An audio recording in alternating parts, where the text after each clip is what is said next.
Hello दोस्तों, Krishna education YouTube channel पर आप सभी का स्वागत है। आज हम सीखेंगे लाभ एंड हानि का प्रॉफिट एंड लॉस का टॉपिक।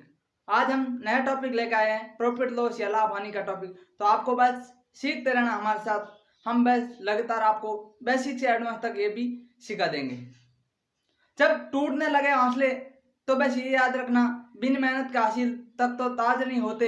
अरे ढूंढ लेना अंधेरों में भी रोशनी, क्योंकि जुगनू किसी के मोहताज नहीं होते। तो आपको किसी का मोहताज नहीं होना है, आपको लगातार मेहनत करते रहना है और मेहनत करने वाला एक दिन सफल जरूर होता है। तो आपको सफलता उस मुकाम पे पहुंच जाना है जहां आपको पहुंचना है। तो आपको लगातार मेरे साथ जुड़े रहना है और सीखते रहना है। मैं आपको बेसिक से एडवांस की तरफ सिखा रहा हूँ। आज हम प्रॉफिट लॉस लाभ हानि का जो टॉपिक है वो लेके आए हैं। इसके अंदर आज मैं आपको सिर्फ बेसिक के अंदर जो सूत्र होते हैं वो बताऊंगा और कल से हम इस टॉपिक के अंदर सवाल ले लेंगे।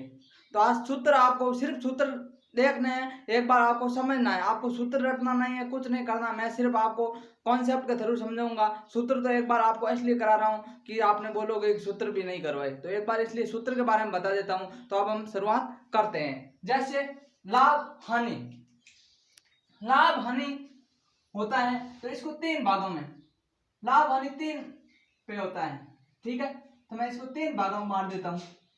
तीन भागों में बांट देते हैं। ठीक है, और तीन भागों में नंबर एक क्रय मूल्य, क्रय मूल्य। ठीक है, क्रय मूल्य यानी कि कॉस्ट प्राइस, कॉस्ट प्राइस, क्रय मूल्य यानी कि कॉस्ट प्राइस। इसी तरह एक होता है विक्रय मूल्य, विक्रय मूल्य, क्रय मूल्य, विक्रय मूल्य, सेलिंग प्राइस। ठीक है, इसी तरह एक होता है अंकित मूल्य, अंकित मूल्य, अंकित मूल्य या अंकित मूल्य इंग्लिश में क्या कहते हैं, मार्क प्राइस। तो मैं लिख देता हूं मार्क प्राइस, मार्क प्राइस। या यहां पर होगा सूची मूल्य, सूची मूल्य भी कहीं पर दे दिया जाता है, ध्यान रखना। अंकित मूल्य को सूची मूल्य कहा जाता है, मगर कहां पर भी सूची मूल्य भी दिया जाता है। इसको कहा जाता है लिस्ट प्राइस। ठीक है, लिस्ट प्राइस। अब प्रॉफिट लॉस है जो इन तीनों पे टिका हुआ है, क्रय मूल्य, विक्रय मूल्य और अंकित मूल्य पे। क्रय मूल्य को कॉस्ट प्राइस कहते हैं और शॉर्टकट में सीपी कहते हैं, ध्यान रखना। विक्रय मूल्य को सेलिंग प्राइस कहते हैं, शॉर्टकट में एसपी कहते हैं। ठीक है, इसी तरह अंकित मूल्य को मार्क प्राइस कहते हैं, शॉर्टकट में एमपी कहते हैं। ठीक है, अब हो गया क्रय मूल्य, विक्रय मूल्य और अंकित मूल्य। अब सर्वप्रथम हम जब लाभ हानि शुरुआत करते हैं तो सर्वप्रथम हमें लाभ ज्ञात करना होता है। और लाभ के लिए प्रॉफिट यानी कि प्रॉफिट के लिए मैं पी लिख देता हूं, प्रॉफिट। और प्रॉफिट के लिए क्या होता है, selling price minus cost price. ये होता है लाभ का। अब कॉस्ट प्राइस कैसे कहते कैसे है, पहले ये बता देता हूं आपको। कॉस्ट प्राइस यानी क्रय मूल्य, जिस वस्तु को हमने जिस रेट में खरीदा है वो कॉस्ट प्राइस होता है, यानी क्रय मूल्य होता है। जैसे ये पेन है, मैंने 5 रुपए में खरीदा है तो इसकी कॉस्ट प्राइस कितनी है, 5 रुपए। अब कॉस्ट प्राइस कितनी हो गई या क्रय मूल्य कितना हो गया, 5 रुपए। अब इसी वस्तु को मैंने 5 में इस पेन को खरीदा और 7 रुपए में बेच दिया। कितने में बेचा, 7 रुपए में इस पेन को बेच दिया। जब 7 में बेचा तो ये हो गया सेलिंग प्राइस या विक्रय मूल्य। विक्रय मूल्य यानी बेचना, या सेलिंग प्राइस हो गई 7 रुपए। ठीक है, अब इसके ऊपर अंकित कितने थे, 8 रुपए। तो मार्क प्राइस कितना हो गया, 8 रुपए। जो अंकित इसके ऊपर लिखा हुआ होगा ना वो होगा मार्क प्राइस, वो होता है अंकित मूल्य। ठीक है, अब अंकित मूल्य या सूची मूल्य वो होता है। तो अब आपको समझ में आ गया होगा, खरीदा है वो क्रय मूल्य, बेचा है वो विक्रय मूल्य, और जो इस पे लिखा हुआ होता है वो अंकित मूल्य होता है। ठीक है, अब 5 रुपए में खरीदी मैंने, 7 में बेची, तो मेरे को क्या लाभ हुआ ना, लाभ कितने का, 7 माइनस 5 निकालूंगा ना, जो मैंने खरीदा उसमें से ये सेलिंग प्राइस में से खरीदा वो निकालूंगा ना, तो वही है। क्योंकि सेलिंग प्राइस 7 रुपए में बेचा, कॉस्ट प्राइस निकालेंगे जिसने हमने खरीदा, तो सेलिंग माइनस कॉस्ट प्राइस कितना होगा, ये हो जाएगा प्रॉफिट। ठीक है, इसी तरह यदि लॉस का पूछे, लॉस क्या होगा, तो लॉस बराबर cost price minus selling price. भाई घाटा कब होगा? जब हम 5 में खरीदेंगे, कोई वस्तु 5 रुपए में खरीदेंगे और 3 में बेच देंगे तो घाटा होगा। तो हम कॉस्ट प्राइस में से सेलिंग प्राइस निकालेंगे ना। भाई 5 है जो क्रय मूल्य है, उनमें से 3 रुपए जो विक्रय मूल्य वो निकालेंगे, तब हमारे को 2 रुपए की हानि होगी, ये पता चलेगा। तो इसलिए ये हो गया प्रॉफिट का हुआ selling price minus cost price, और लॉस का हुआ cost price minus selling price. आपको सिर्फ एक बार समझना है, इनमें से मैं सवाल नहीं, मैं अपने तरीके से सवाल करूंगा। सिर्फ ये तो आपको समझा रहा हूँ कि कॉस्ट प्राइस किसे कहते हैं, विक्रय मूल्य कैसे कहते हैं, अंकित मूल्य किसे कहते हैं। ठीक है, अब लाभ और हानि जो निकाली जाती है ना, जो कॉस्ट प्राइस पे निकाली जाती है, यानी क्रय मूल्य पे निकाली जाती है। तो अब प्रॉफिट परसेंटेज बराबर प्रॉफिट एंड लाभ बट्टा कॉस्ट प्राइस इंटू 100। ये हो गया लाभ परसेंटेज का सूत्र। लाभ परसेंटेज का सूत्र होगा प्रॉफिट परसेंटेज बराबर प्रॉफिट बट्टा सीपी इंटू 100, यानी कि लाभ बराबर लाभ बट्टा क्रय मूल्य इंटू 100, ये होता है लाभ का सूत्र। इसी तरह लाभ परसेंटेज का, इसी तरह लॉस परसेंटेज का सूत्र होगा, वो भी क्रय मूल्य पे निकाला जाएगा। लॉस बट्टा क्रय मूल्य सीपी इंटू 100। लाभ और हानि हमेशा क्रय मूल्य पे निकाल जाती है, तो लॉस बटा सीपी इंटू 100 और प्रॉफिट बटा सीपी इंटू 100 हो जाएगा। इसी तरह अब हम यदि सीपी निकालना होगा तो कैसे निकालेंगे? सीपी इन सूत्र से हम निकाल सकते हैं, निकालना चाहे तो। फिर भी जैसे सीपी निकालना, तो सीपी नीचे दिख रहा है क्या? सीपी तो मैं आराम से लिख देता हूं यहाँ पर, सीपी बराबर एसपी बट्टा, यानी कि सेलिंग प्राइस बट्टा 100 प्लस प्रॉफिट परसेंटेज इंटू 100। ये होता है क्रय मूल्य निकालने का सूत्र, कि सेलिंग प्राइस कितना बटा 100 प्लस जो लाभ हुआ इंटू 100, ये हो जाएगा क्रय मूल्य निकालने का सूत्र।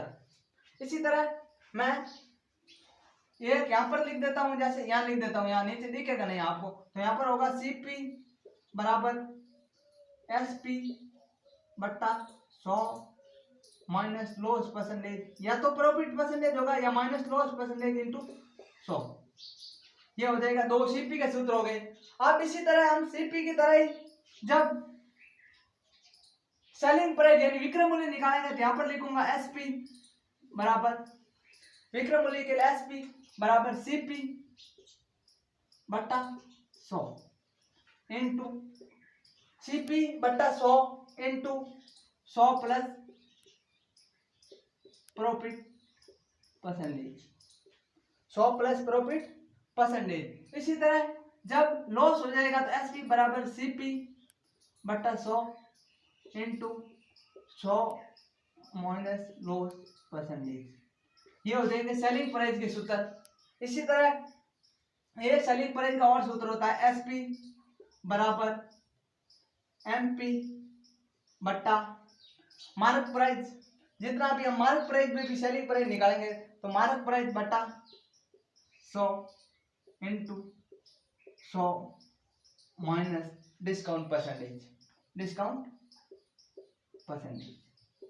ये हो जाएंगे सेलिंग प्राइस के सूत्र। ठीक है, सेलिंग प्राइस सूत्र हो गए। इसी तरह अब हम जैसे कोई डिस्काउंट निकालना हो, डिस्काउंट में यहाँ लिख देता हूँ डिस्काउंट मीन्स होता है छूट। जब हम छूट निकालेंगे ना, जब छूट निकालेंगे तो उसका सूत्र होगा mark price minus selling price. जब हम मार्क प्राइस में सेलिंग प्राइस निकालेंगे तो अपना अंकित मूल्य पे हमेशा छूट दी जाती है, ये ध्यान रखना। छूट हमेशा अंकित मूल्य पे दी जाती है, ध्यान रखना। तो डिस्काउंट परसेंटेज बराबर डिस्काउंट बट्टा मार्क प्राइस इंटू 100, डिस्काउंट बट्टा मार्क प्राइस इंटू 100, क्योंकि डिस्काउंट हमेशा छूट है, छूट जो भी दी जाएगी वो अंकित मूल्य पे दी जाएगी। तो अब हम डिस्काउंट परसेंटेज बराबर डिस्काउंट बट्टा मार्क प्राइस इंटू 100, या मार्क प्राइस निकालेंगे कैसे? तो मार्क प्राइस बराबर एमपी बराबर एसपी, मार्क प्राइस बराबर एमपी बटा SP into 100 minus discount percentage into 100। Into 100।